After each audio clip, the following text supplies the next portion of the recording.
सुप्रभात बच्चों, मैं पंकज कुमार ओझा, हिंदी शिक्षक, modern English school Bihar Sharif से। आज मैं 7वीं वर्ग के आप सभी विद्यार्थियों को आपके सहायक पाठ्य पुस्तक से महाभारत पढ़ाने जा रहा हूँ। और आज मैं पाठ 13 पढ़ाने जा रहा हूँ और आज का शीर्षक है इंद्रप्रस्थ। पूर्व के वीडियो में मैं आप लोगों को यहाँ तक पढ़ाया था कि द्रौपदी का स्वयंवर हो चुका है और इस स्वयंवर में अर्जुन जो थे वो विजयी हुए और अर्जुन और द्रौपदी का विवाह हो चुका है। और इसके बाद मैं आगे आप लोगों को पढ़ाना शुरू कर रहा हूँ। अब आइए आगे के महत्वपूर्ण बिंदुओं पर मैं चर्चा करूं। आप सभी बच्चे इसे ध्यान से देखेंगे और सुनेंगे। द्रौपदी का स्वयंवर की खबर हस्तिनापुर पहुंची। बच्चों, जब द्रौपदी का स्वयंवर हो गया तो इसकी सूचना हस्तिनापुर पहुंची और हस्तिनापुर से भी तो बहुत सारे राजकुमार आए हुए थे, तो उन लोगों को भी ये बात पता चल गया कि हाँ, वहाँ तो स्वयंवर हुआ था और द्रौपदी का विवाह भी हो गया है। लेकिन हस्तिनापुर को ये पूर्ण रूपेण पता नहीं था कि जो द्रौपदी का विवाह हुआ वो पांडव अर्जुन से ही हुआ। विदुर और धृतराष्ट्र बहुत खुश हुए। जब विदुर और धृतराष्ट्र को इस बात का पता चला कि वे जीवित हैं, कौन जीवित हैं? पांडव, तो उन्हें बहुत खुश हुआ, क्योंकि विदुर और धृतराष्ट्र और पूरे कौरवों को ये पता चल चुका था कि पांडव मारे गए हैं, पांडव मर गए हैं। पर जब द्रौपदी का विवाह अर्जुन के साथ होने के बाद और 5 भाइयों के साथ होने के बाद जब विदुर और धृतराष्ट्र को इस बात का पता चला तो वे मन ही मन बहुत खुश हुए कि चलो अभी पांडव का वंश जो है वो बचा हुआ है और चल रहा है।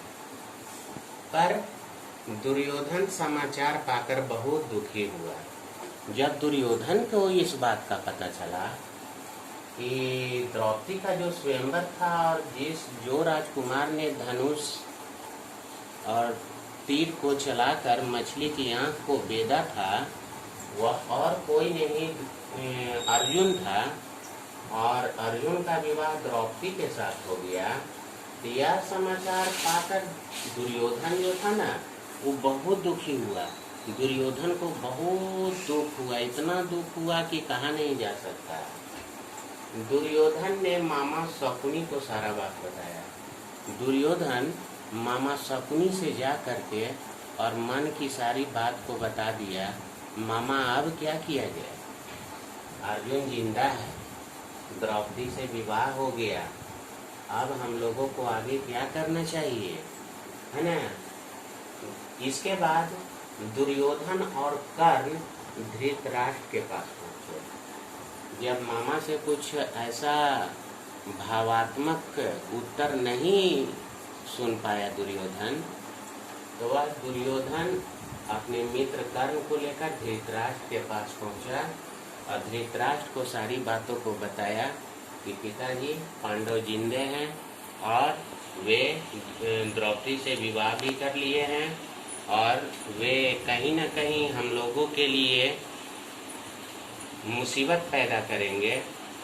और कर्ण भी उस दुर्योधन के साथ हाँ में हाँ मिला रहा था और धृतराष्ट्र को सारी बातों को बता दिए।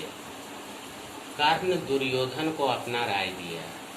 कर्ण दुर्योधन को अपना राय दिया और राय देते हुए यह कहा कि देखो मित्र, अभी पांडव जो है ना वो कमजोर हैं, अभी उनको कुचला जा सकता है, अभी ही हम लोग उनको बर्बाद कर सकते हैं, क्योंकि उसके पास अभी शक्ति नहीं है। और कर्ण ने दुर्योधन को अपना राय इस प्रकार दिया। कर्ण का राय दुर्योधन को कुछ हद के लिए अच्छा भी लगा कि चलो ठीक ही कह रहा है, अभी तो पांडव बहुत कमजोर है, अभी हम लोग इसको आसानी से जीत सकते हैं उनको। पांडवों के जीवित रहने पर भीष्म खुश हुए। धीरे धीरे यह बात भीष्म पितामह तक पहुंची।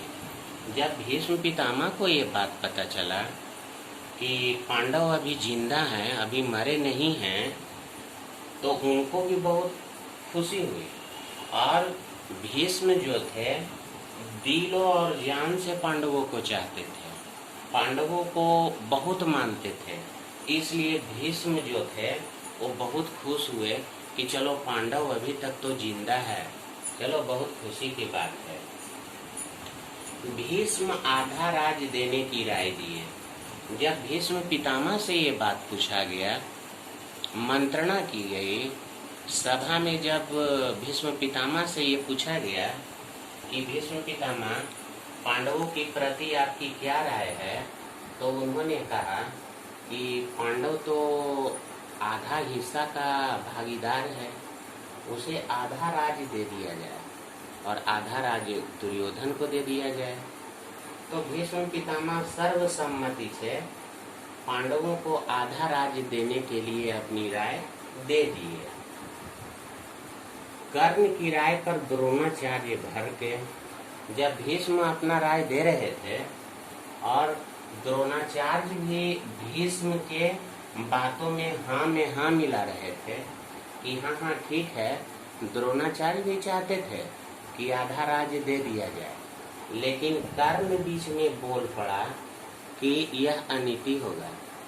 अभी पांडव कमजोर हैं और हम लोग चाहें तो उन पर आक्रमण करके पांचों को मार दें तो सारा राज्य हम लोगों को होगा। ऐसी बात सुनकर द्रोणाचार्य बहुत भड़के और कर्ण को बहुत भला बुरा बोले और बोले कि कर्ण, तुम्हारी जो सोच है, तुम्हारी जो बुद्धि है, वो कौरवों के विनाश की ओर ले जाएगा, ऐसा तुम क्यों बोलते हो। पांडवों को आधा राज देने की तैयारी। पांडवों को अब मीटिंग हुआ, एक सभा लगी, उस सभा में ये तय किया गया कि नहीं, पांडवों को आदर और इज्जत और सत्कार के साथ बुलाया जाए और उन्हें आधा राज्य दे दिया जाए। अगर आधा राज्य नहीं देंगे तो बड़ा दिक्कत हो जाएगा। विदुर पांडवों को लाने गए। विदुर महाराज द्रुपद के यहाँ यानी द्रौपदी के यहाँ पांडवों को लाने के लिए गए और वहाँ जाकर के उन लोगों के कुशल क्षेम को भी पूछे और धृतराष्ट्र के बारे में, दुर्योधन के बारे में भी सारी बातों को बताए, यानी सारे कौरवों के बारे में बताए और पांडवों का भी वो हालचाल लिए सब कुछ। हस्तिनापुर में पांडवों का भव्य स्वागत। विदुर की बात सभी लोग मान गए, युधिष्ठिर जी भी मान गए, राजा द्रुपद भी मान गए, कुंती भी मान गई कि चलो कोई बात नहीं है, इतना इज्जत और आदर सत्कार के साथ बुला रहा है तो हम लोगों को चलना चाहिए। और सभी हस्तिनापुर आए तो पांडवों का बहुत स्वागत किया गया, फूल माला से बहुत स्वागत किया गया। ऐसा देखकर कहीं न कहीं युधिष्ठिर, कुंती, अर्जुन, सब भीम, कुछ संदेह हो रहा था कि आखिर ये कौरव लोग हम लोगों को इतनी स्वागत क्यों कर रहे हैं। युधिष्ठिर का राज्याभिषेक किया गया। युधिष्ठिर पांचों भाइयों में बड़े थे। हस्तिनापुर पहुंचने के बाद युधिष्ठिर को राजा बनाया गया और उनको आधा राज्य दे दिया गया। जब युधिष्ठिर राज्याभिषेक हुआ तो वो आशीर्वाद लेने के लिए धृतराष्ट्र के पास पहुंचे।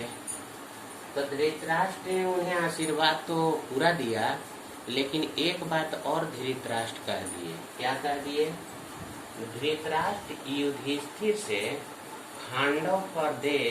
खांडवप्रस्थ प्रदेश को राजधानी बनाने को कहा। युधिष्ठिर, धृतराष्ट्र जो थे यो युधिष्ठिर से बोले, देखो बेटा, तुम 5 भाई हो और मेरे 100 पुत्र हैं, और तुम दोनों अगर एक ही जगह अपनी राजधानी रखोगे तो दोनों आपस में लड़ कट मर जाओगे।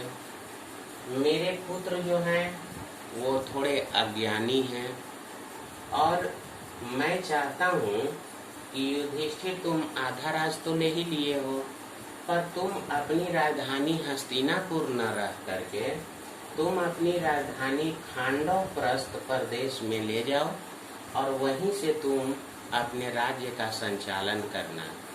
बच्चों, ये खांडव प्रदेश जो था वो एक खंडहर था। क्या था? खंडहर था। और ये खांडव प्रदेश पूर्ण रूपेण से एक जंगल के बराबर था।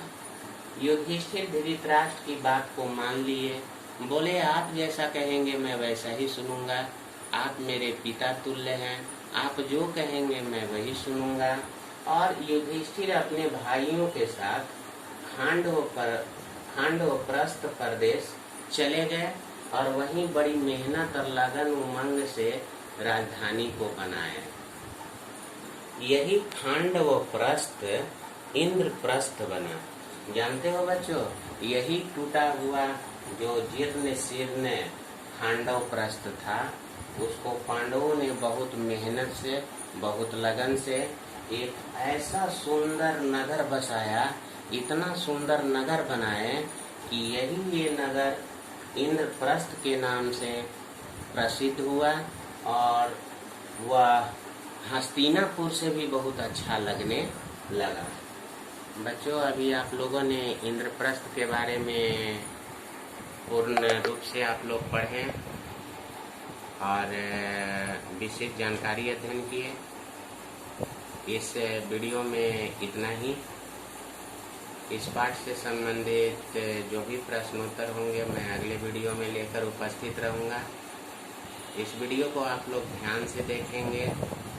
धन्यवाद। आपका दिन